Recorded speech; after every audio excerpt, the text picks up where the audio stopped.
My name is Grace Sullivan. I'm 34 years old, and I just discovered that my father and brothers secretly sold the construction business I built from nothing for $3 million, then split the money 3 ways without giving me a penny after 8 years of working 60-hour weeks for free. All while my father laughed in my face and said, "You got paid in experience. That's worth more than money." What they didn't know was that every promise of future ownership, every email, and every conversation had been meticulously documented for the lawsuit that would freeze their windfall and expose the truth that their successful business would crumble the moment I walked away with the client relationships they never bothered to build. I've spent my entire adult life sacrificing everything for Sullivan Sons Construction, transforming what was essentially a failing handyman operation into one of the most respected commercial construction companies in Portland, Oregon. When I graduated from Oregon State University with a degree in civil engineering at age 22, I had multiple job offers from major construction firms offering starting salaries of $65,000 to $75,000, along with benefits, career advancement opportunities, and the chance to build a professional reputation in my chosen field.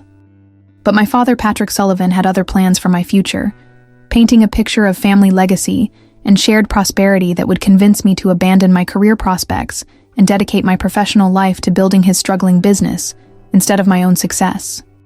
"Grace, sweetheart," Patrick had said during my graduation dinner, his voice filled with the Irish charm that had convinced so many people over the years to trust him with their construction projects. "You've got all the education and talent this family business needs to really take off. Your brothers Kevin and Ryan are good workers, but they don't have your head for numbers and planning. With you on board, we could turn Sullivan Sons into something really special." The vision he presented was compelling and seemingly generous. I would join the family business immediately after graduation, working alongside my father and 2 older brothers to modernize operations, expand their client base, and transform the company into a major player in Portland's competitive construction market. In exchange for my expertise and dedication, I would eventually become an equal partner with my brothers, sharing in both the responsibilities and the profits of what we would build together. "Think about it, Grace," Kevin had added, his enthusiasm matching our father's vision. "Instead of making some other company rich with your engineering skills, you'll be building something for our family. Someday we'll all be partners in a business worth millions, and you'll have security and ownership that no corporate job could ever provide." Ryan, who was typically less articulate than Kevin, but equally supportive of family endeavors, nodded enthusiastically. "Dad's right, Grace. We need someone with your education and business sense to help us grow. This could be our chance to build something really great together, something we can all be proud of and benefit from for the rest of our lives." The promise of partnership and shared ownership was explicit and repeated throughout our discussions about my future with the company. Patrick, Kevin, and Ryan all assured me that my unpaid labor during the early years would be an investment in my eventual ownership stake, and that formal legal documents establishing my partnership interest would be prepared once the business was more established and profitable. "We don't need lawyers and contracts right now," Patrick had said dismissively when I asked about formalizing the partnership arrangement. "We're family, and family takes care of each other. Your brothers and I know exactly what you're contributing to this business, and when the time comes to make it official, you'll get everything you deserve." Have you ever made a life-changing decision based on promises from people you trusted completely, only to discover years later that those promises were never meant to be kept? That's exactly what happened when I chose to work for Sullivan Sons, instead of pursuing my own career, believing that my family's repeated assurances of future partnership were binding commitments rather than convenient lies designed to secure my unpaid labor.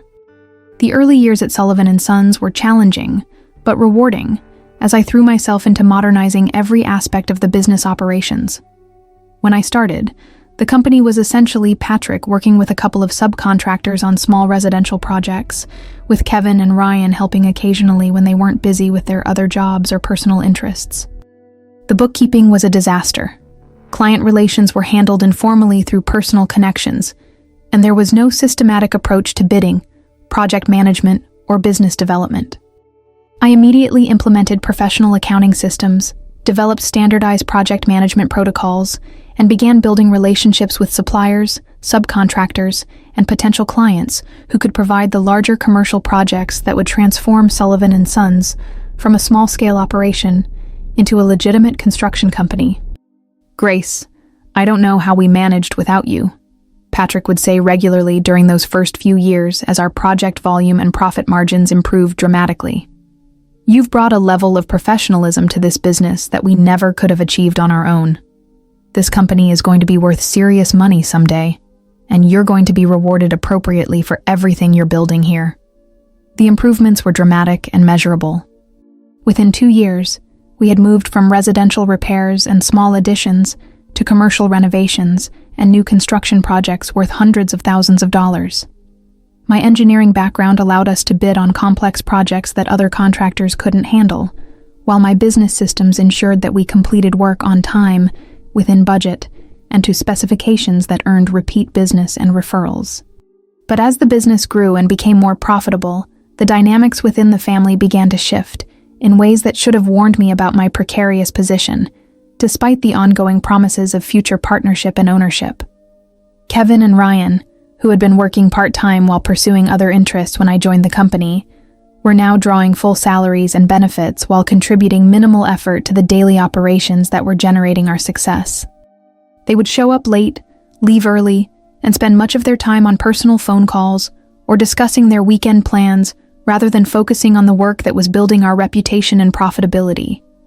Meanwhile, I was working 60-hour weeks without any salary, handling everything from initial client consultations and project estimates to final inspections and customer follow-up. My unpaid labor was subsidizing my brothers' comfortable lifestyles, while they treated the business as a convenient source of income, rather than a serious professional commitment that required dedication and accountability. "Don't worry about Kevin and Ryan," Patrick would tell me when I raised concerns about the unequal distribution of work and compensation. "They're still learning the business, and they'll step up when they're ready. Right now, you're the one with the skills and drive to really build this company, and you're going to benefit the most when we start sharing the profits as partners." The promise of eventual partnership continued to motivate me through years of unpaid work and increasing frustration with my brother's lack of contribution to the business we were supposedly building together. I convinced myself that their current laziness was temporary, and that my sacrifice would be rewarded when we formalized the partnership structure that had been promised since the beginning.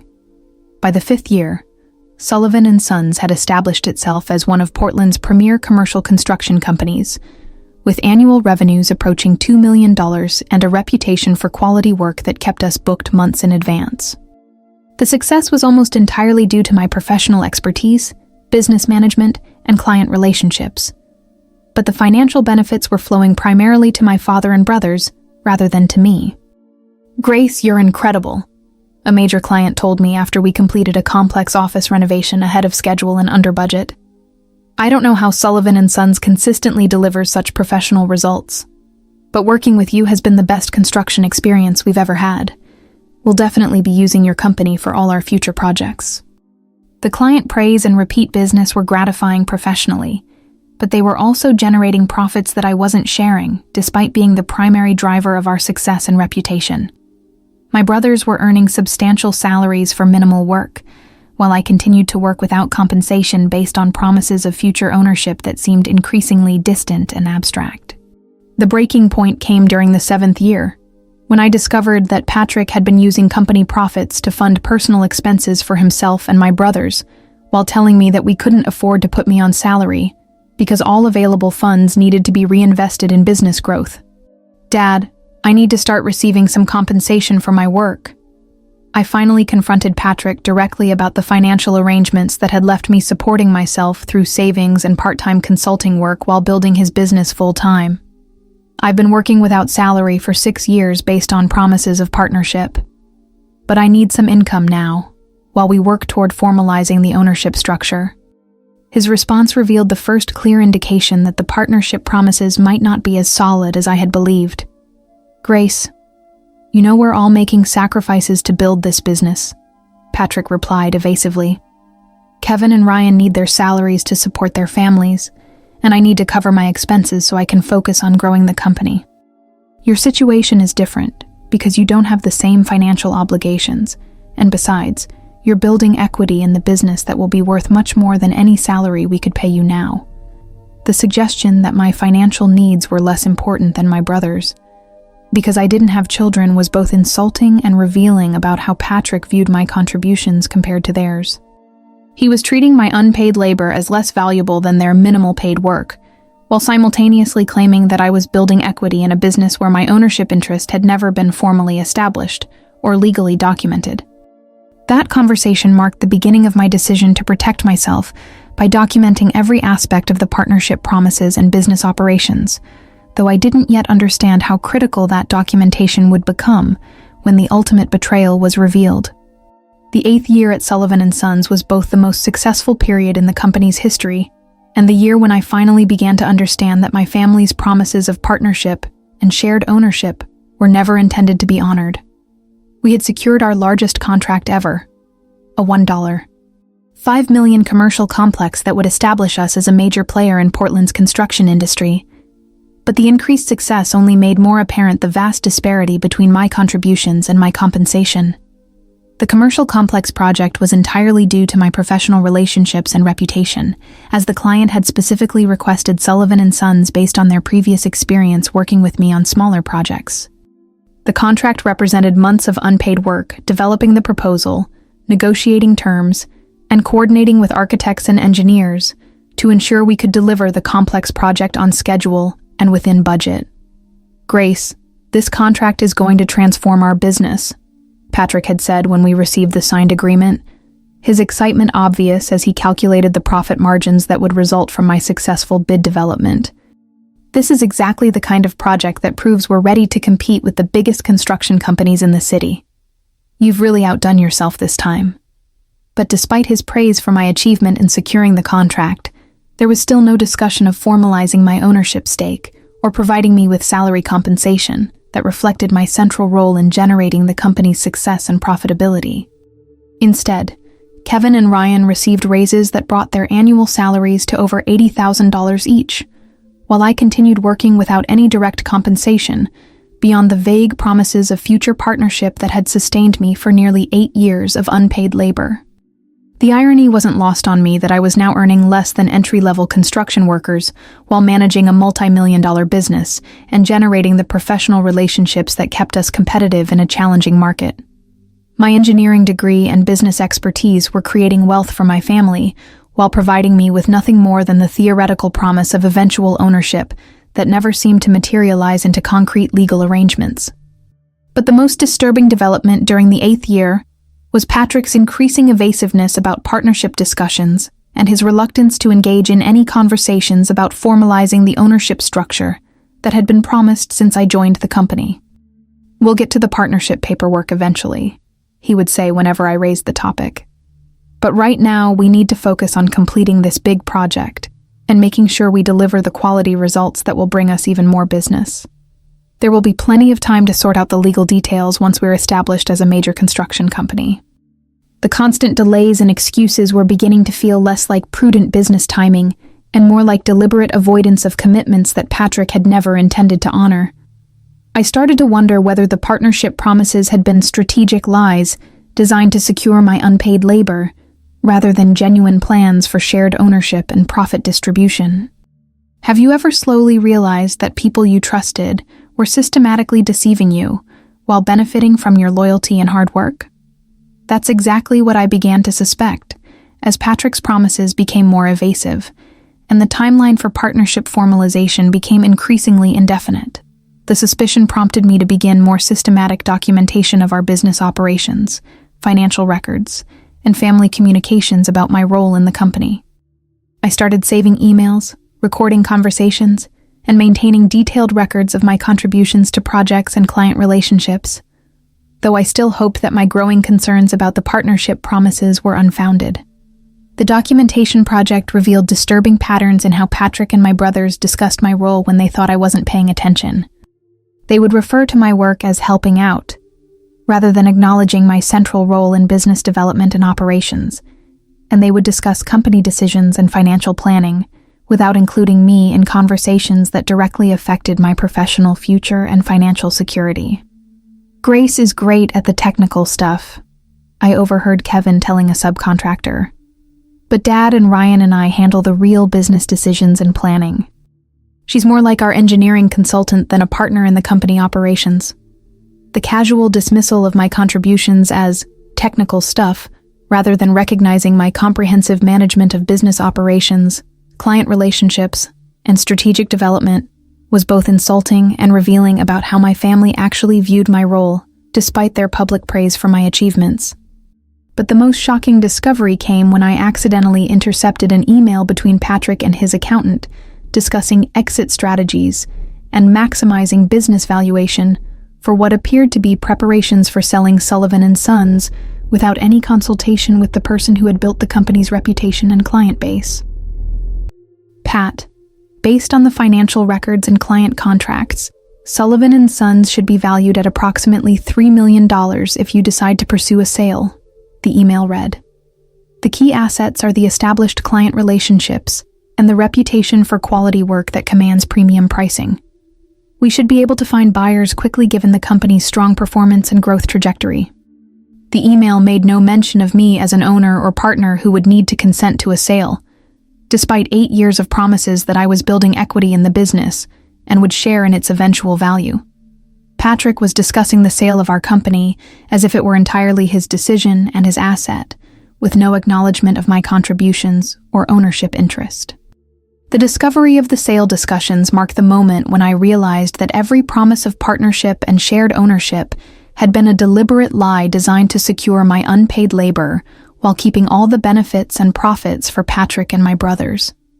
They had never intended to honor their commitments to me, and they were now planning to cash out their ill-gotten gains while leaving me with nothing to show for 8 years of building their success.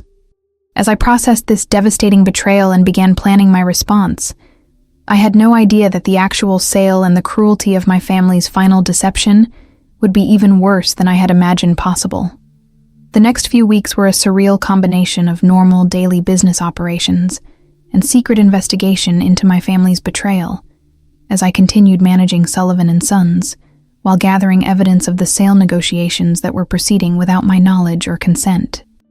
Every family dinner, every business meeting, and every casual conversation became an opportunity to document the lies and deception that had defined my relationship with people I had trusted completely. The secret sale negotiations were more advanced than I had initially realized, with Patrick actively showing the business to potential buyers while maintaining the pretense that we were planning for long-term growth and expansion. He would schedule client meetings that were actually buyer presentations, discussing our financial records and client relationships with people who were evaluating Sullivan Sons as an acquisition target. "Grace, I need you to prepare a comprehensive report on our client relationships and project history," Patrick requested during what I now realized was preparation for buyer due diligence. "We're exploring some expansion opportunities that will require detailed documentation of our capabilities and track record." The request for client relationship documentation was particularly insulting, because Patrick knew that those relationships were almost entirely based on my personal connections and professional reputation, rather than any systemic business development that could transfer to new ownership. He was asking me to compile the very information that would enable him to sell my work to buyers who had no understanding of my central role in creating the value they were purchasing. As I prepared the requested documentation, I made sure to create copies of everything for my own records, while noting the specific ways that my personal relationships and professional expertise had generated each client connection, contract opportunity, and repeat business arrangement that formed the foundation of Sullivan Sons' market value. The client analysis revealed that over 80% of our revenue during the past 5 years had come from relationships that I had initiated, nurtured, and maintained through my professional reputation and engineering expertise.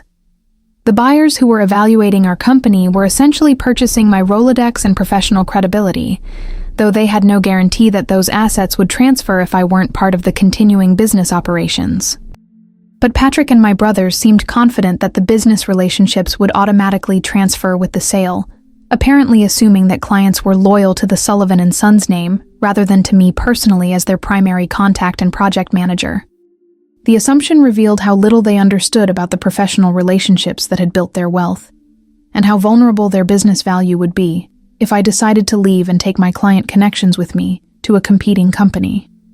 Meanwhile, the sale negotiations continued in secret, with Patrick meeting potential buyers during evenings and weekends, while telling me he was handling personal business or family obligations that didn't require my involvement or attention. The deception was systematic and elaborate, involving coordinated lies from all three men who had promised me partnership and shared ownership in exchange for 8 years of unpaid labor and professional expertise. They were treating me like an employee who could be dismissed after the sale rather than a partner who owned a substantial interest in the business they were preparing to liquidate. Have you ever discovered that people you loved and trusted were conducting secret negotiations to steal the results of your life's work while pretending everything was normal in your daily interactions? That's exactly what I experienced as I uncovered the extent of my family's betrayal while maintaining professional relationships and business operations that were generating the profits they were preparing to steal. The emotional impact of the discovery was devastating, but it also motivated me to accelerate my documentation efforts and begin preparing legal strategies that would protect my interests when the sale was eventually revealed and finalized. I consulted with employment attorneys, partnership law specialists, and business valuation experts to understand my rights and options for recovering compensation for 8 years of unpaid labor and undocumented partnership promises. The legal consultations revealed that my situation was more complex than simple employment disputes, but potentially more valuable than basic wage claims. Grace, what you're describing sounds like quantum meruit and partnership by estoppel, explained attorney Sarah Martinez during our initial consultation. You've been promised ownership interests in exchange for substantial contributions to business development, and you've relied on those promises to your detriment by working without compensation.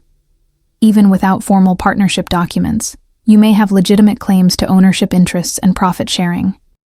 The legal theories provided hope that I could recover not just back wages for 8 years of unpaid work, but actual ownership interests in the business that I had built through my professional expertise and client relationships.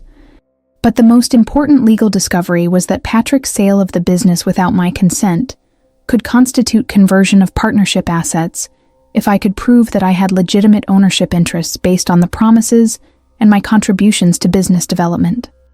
The legal strategy began to crystallize around comprehensive documentation of the partnership promises, systematic proof of my contributions to business value, and evidence of the family's recognition of my ownership interests through their communications and business planning discussions.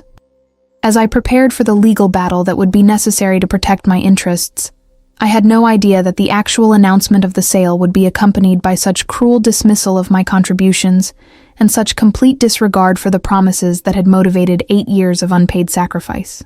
The sale of Sullivan Sons was finalized on a Tuesday morning in November, but I didn't learn about it until that evening when Patrick called a family meeting to discuss what he described as exciting news about the future of our business.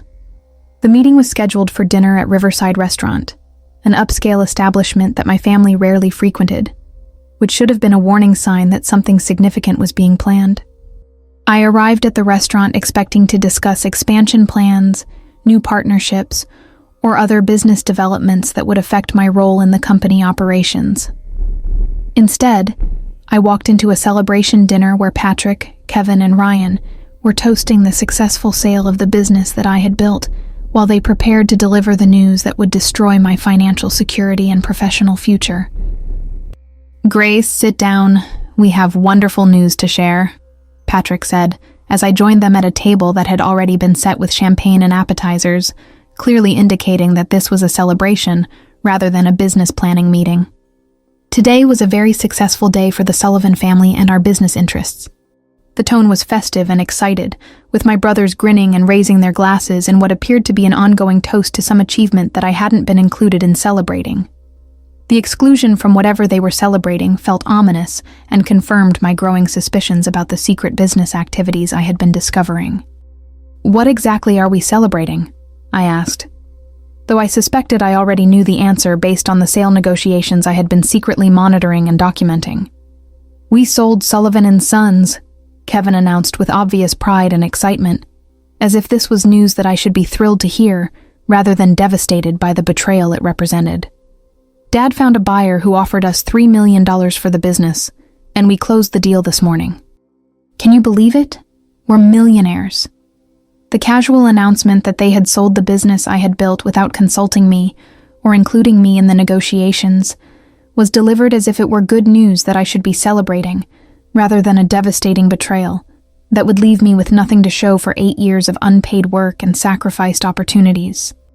You sold the business without telling me, I asked, still processing the magnitude of what they had done and trying to understand how they could justify such a complete exclusion from decisions that affected my professional future and the ownership interests I had been promised. Well, we're telling you now, Ryan said with a laugh, apparently thinking my shock was amusing rather than understanding that they had just destroyed my financial security and career prospects. Besides, you always said you were more interested in the engineering and project management than the business ownership stuff. Now you're free to find a job where you can focus on what you really enjoy. The suggestion that I had never been interested in business ownership was a complete rewriting of history, ignoring 8 years of explicit promises that I was building equity in the company and would eventually become a partner in sharing both responsibilities and profits. But the cruelest revelation was still to come, as Patrick prepared to explain how the $3 million sale proceeds had been distributed among the real owners of Sullivan Sons. The three of us are splitting the money equally, Patrick announced, gesturing to himself, Kevin, and Ryan as if I weren't sitting at the table listening to them discuss the liquidation of my life's work. $1 million each, after taxes and fees. Not bad for a construction company that started as a small family operation. The casual mention that I was excluded from the $3 million windfall generated by selling the business I had built was delivered as if it were obvious and reasonable, rather than the devastating betrayal it actually represented. What about my share? I asked, though I already suspected what the answer would be, based on their complete disregard for my contributions and their rewriting of our family business history. Patrick's response was the cruelest thing anyone had ever said to me, revealing the complete contempt he had for my 8 years of unpaid sacrifice and professional dedication. Your share? Patrick laughed, actually laughed, as if the idea that I deserved any portion of the sale proceeds was ridiculous, rather than the natural result of 8 years of partnership promises and business development work. Grace, you got paid in experience. That's worth more than money. Think of all the skills you learned and the professional development you gained from working with us. That experience will serve you well in whatever job you find next. Have you ever had someone dismiss years of your unpaid work and sacrifice with cruel laughter while celebrating the wealth they built through exploiting your trust and dedication? That's exactly what I experienced as Patrick trivialized 8 years of my professional life while toasting his good fortune at my expense. The conversation continued with my brothers joining Patrick in minimizing my contributions and dismissing my legitimate claims to ownership interests in the business we had supposedly built together as a family partnership. Grace, you have to understand that Dad, Ryan, and I were the real business owners, Kevin explained, as if this revisionist history made their betrayal acceptable rather than more outrageous. You were incredibly helpful with the technical and administrative stuff, but we were the ones making the real business decisions and taking the financial risks that made the company valuable. The characterization of my comprehensive business management, client development, and strategic planning as merely helpful with technical and administrative stuff was so insulting and inaccurate that I realized they had convinced themselves that their minimal contributions were more valuable than my unpaid full-time dedication to building their success. Besides, Ryan added, you never actually invested any money in the business, so you don't really have an ownership interest in the sale proceeds. Dad put up the initial capital, and Kevin and I contributed our labor and expertise over the years. Your situation was more like an internship or consulting arrangement than actual partnership.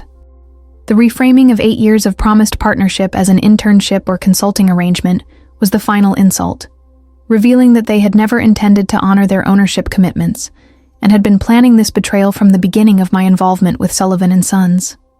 As I sat at that restaurant table listening to my family celebrate their theft of my life's work, while dismissing my contributions as insignificant, I realized that the legal battle I had been preparing for was not just about recovering financial compensation, but about exposing the truth about who had actually built the business they had just sold. What they didn't know was that every promise they had broken, every contribution they had minimized, and every cruel dismissal they were offering had been documented in excruciating detail, and their celebration was about to become the most expensive dinner of their lives. The drive home from Riverside Restaurant was the longest and most emotionally complex journey of my professional life. As I processed the magnitude of my family's betrayal, while finalizing the legal strategy that would expose their theft and recover the compensation they had stolen from me through 8 years of lies and exploitation. The cruel laughter still echoed in my mind as I recalled Patrick's dismissive response to my legitimate ownership claims. But that cruelty was also motivating me to pursue justice with the comprehensive documentation I had been accumulating for months. The legal case I was preparing was unlike typical employment disputes or partnership disagreements, because it involved both substantial financial damages and clear evidence of systematic deception designed to secure my unpaid labor while denying me the ownership interests that had been explicitly promised as compensation for my contributions. Grace, based on the documentation you've provided, you have multiple strong legal claims, Attorney Sarah Martinez confirmed during our emergency consultation the morning after the celebration dinner. Quantum meruit for the value of 8 years of unpaid professional services, partnership by estoppel based on their repeated ownership promises, breach of contract for the partnership agreements they made and broke, and potentially fraud for the systematic deception they used to secure your labor. The legal theories provided multiple avenues for recovering not just back wages, but actual ownership interests in the business value I had created through my professional expertise and client relationships.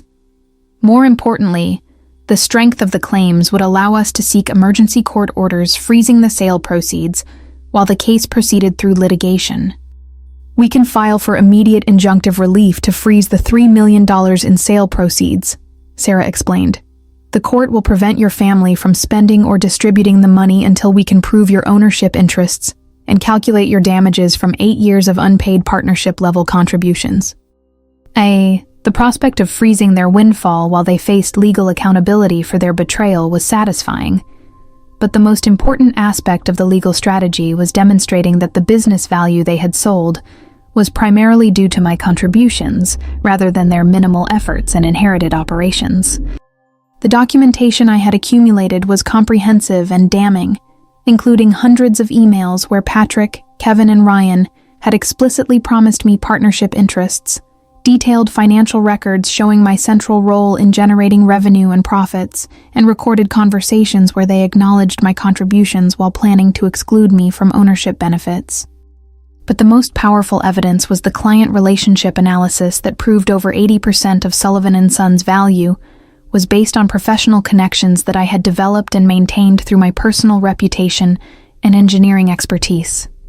The buyers who had purchased the business were essentially paying $3 million for access to my professional network and client relationships, though they had no guarantee that those relationships would transfer without my continued involvement. The vulnerability of the business value to my departure became the foundation for the most devastating aspect of my legal and professional response to their betrayal. While they celebrated their theft of my life's work, I was preparing to demonstrate that the business they had sold would collapse without the professional relationships and expertise they had never bothered to develop independently. Sarah, I want to do more than just recover my ownership share, I explained to my attorney as we finalized the comprehensive legal strategy. I want to start my own construction company and take the client relationships with me. These people hired Sullivan Sons because of their confidence in my work, not because of loyalty to the Sullivan family name. The decision to compete directly with the business they had sold was both practical and symbolic, demonstrating that authentic professional success is based on relationships and expertise, rather than just corporate names and inherited operations.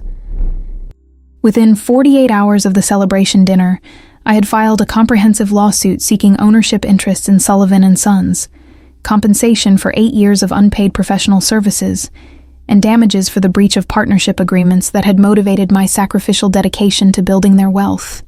The legal filing was accompanied by emergency motions for injunctive relief that immediately froze the $3 million in sale proceeds, preventing Patrick, Kevin, and Ryan from spending or distributing the money until the court could determine my legitimate ownership interests and calculate appropriate compensation.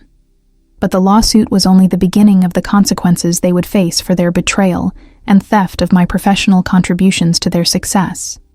The same day I filed the lawsuit, I incorporated Sullivan Engineering and Construction, established business accounts, obtained contractor licensing, and began contacting the clients who had generated the majority of Sullivan Sons revenue over the past 5 years.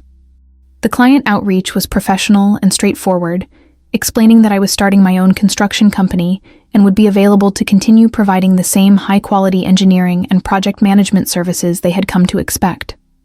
The client response was immediate and overwhelmingly supportive, with major customers expressing relief that they would be able to continue working with me personally rather than dealing with the uncertainty of new ownership at Sullivan Sons or the minimal capabilities of Kevin and Ryan without my professional expertise. "Grace, thank God you're starting your own company," responded the facilities manager at Portland General Hospital, our largest client with over $500,000 in annual construction work. "We were worried about what would happen to our projects when we heard Sullivan Sons had been sold. We'll definitely be moving all our future work to your new company." Monty, have you ever experienced the satisfaction of watching your professional reputation and client relationships prove their independence from people who had taken credit for your achievements while exploiting your loyalty? That's exactly what I felt as client after client committed to following me to my new business, rather than remaining with the company that had been sold without acknowledging my contributions. The client exodus was swift and comprehensive, with over $2 million in annual contracts transferring from Sullivan Sons to Sullivan Engineering and Construction within the first week of operations. The major clients who had generated the bulk of the business value that my family had sold were making it clear that their loyalty was to me personally, rather than to the Sullivan family name or business operations. The impact on the buyers who had purchased Sullivan Sons was immediate and devastating, as they discovered that the client relationships they had paid $3 million to acquire were walking out the door along with the professional expertise that had generated the business reputation and competitive advantages. "Grace, we need to talk." Patrick called me frantically after learning about the client defections and the lawsuit that had frozen their sale proceeds. "You're destroying the business that we all built together. The new owners are threatening to sue us because the clients are leaving, and our lawyer says the sale might be invalid if you can prove ownership interests." The panic in his voice was obvious as he began to understand that their celebration of my exclusion had been premature, and that the business value they had stolen was disappearing, along with my professional relationships and expertise. "Dad," I replied calmly, "you made it very clear at dinner that I had no ownership interest in Sullivan Sons and that my 8 years of work were just an internship. I'm simply starting my own business with the professional relationships I developed through my own expertise and reputation." The legal proceedings moved quickly. Once the court reviewed the comprehensive documentation of partnership promises, systematic exploitation, and business contributions that had been ignored during the sale negotiations. The evidence was so overwhelming that the judge immediately expanded the asset freeze and ordered mediation to resolve my ownership claims before allowing any distribution of the sale proceeds. The court finds substantial evidence that the plaintiff was promised partnership interests in exchange for professional services and business development contributions, Judge Patricia Wilson ruled during the preliminary hearing. The defendants are enjoined from distributing or spending any portion of the $3 million sale proceeds until the plaintiff's ownership claims are resolved through mediation or trial. The court's preliminary findings validated everything I had documented about my contributions and the partnership promises that had motivated 8 years of unpaid sacrifice. More importantly, the asset freeze meant that Patrick, Kevin, and Ryan would face months or years of legal expenses, while their anticipated windfall remained inaccessible. But the most satisfying aspect of the legal victory was that it was accompanied by the rapid success of Sullivan Engineering and Construction, which had secured enough client contracts within 2 weeks to generate more annual revenue than I had earned in salary during my entire career at Sullivan Sons. 6 months after the devastating celebration dinner at Riverside Restaurant, the legal and professional consequences of my family's betrayal had exceeded even my most optimistic expectations for justice and accountability. The mediation process had resulted in a comprehensive settlement that awarded me $8 million from the frozen sale proceeds, representing not only my rightful ownership share, but also substantial damages for 8 years of unpaid professional services and breach of partnership agreements. "Grace, The settlement agreement requires the defendants to pay you $1.8 million plus all attorney fees and court costs, Sarah Martinez explained as we finalized the legal resolution. They're also required to acknowledge publicly that Sullivan Sons was built primarily through your professional contributions and that their exclusion from the sale proceeds was a breach of partnership agreements. The financial compensation was comprehensive and appropriate, but the public acknowledgement of my contributions was equally important for restoring my professional reputation and exposing the truth about who had actually built the business they had tried to steal. Meanwhile, Sullivan Engineering and Construction had grown into one of Portland's most successful construction companies, with annual revenues exceeding $3 million and a reputation for professional excellence that attracted both the clients I had brought from Sullivan & Sons and new customers who had heard about my expertise and integrity through industry networks. Grace, your new company has become the standard that other construction firms are trying to match, a commercial real estate developer told me during our latest project planning meeting. The combination of engineering expertise and professional project management that you provide is exactly what this industry needs. We're recommending Sullivan Engineering and Construction to all our contacts. The professional success was gratifying and lucrative, but it was also validation that authentic business achievement is based on competence and relationships rather than family names and inherited operations.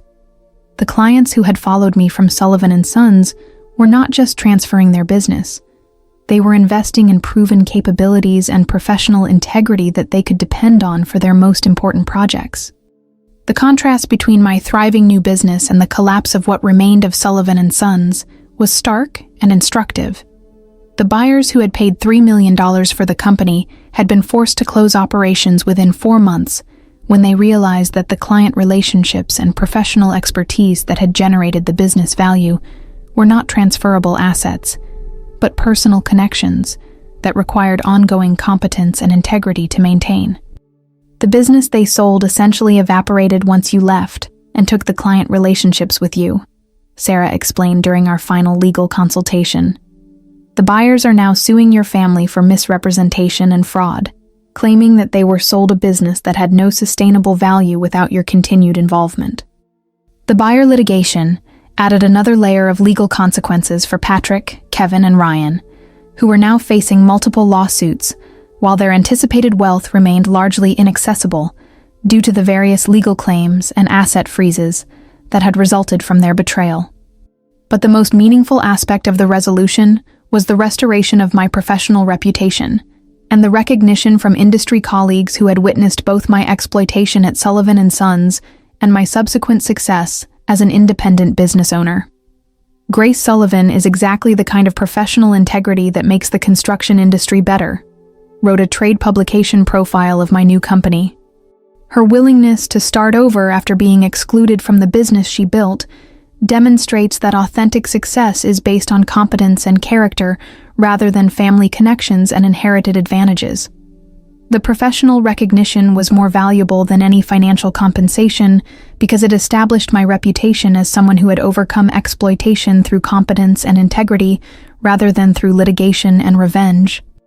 As I reflected on the year that had transformed me from an exploited family employee to a successful independent business owner, I realized that my family's betrayal had ultimately freed me from relationships that were based on exploitation rather than mutual respect, and had forced me to build something better than what I had lost.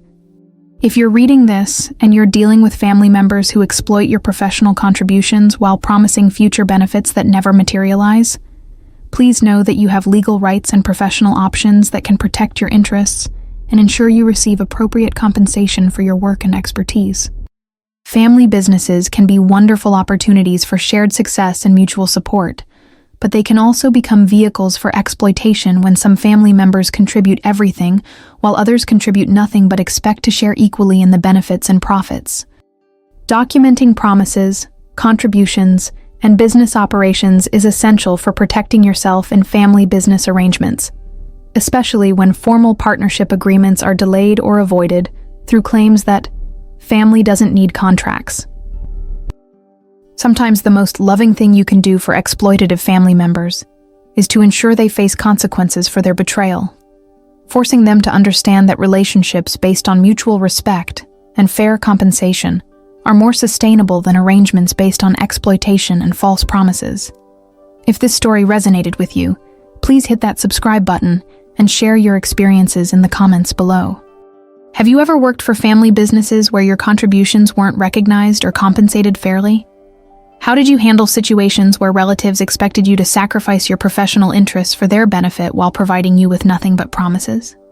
Your story might help someone else who's being exploited by family members and doesn't realize they have legal and professional options for protecting their interests and building independent success. Thank you for joining me on this journey, and remember that your professional contributions and expertise have value that should be recognized and compensated appropriately, regardless of family relationships or emotional manipulation. See you in our next story here on Her Sweet Revenge.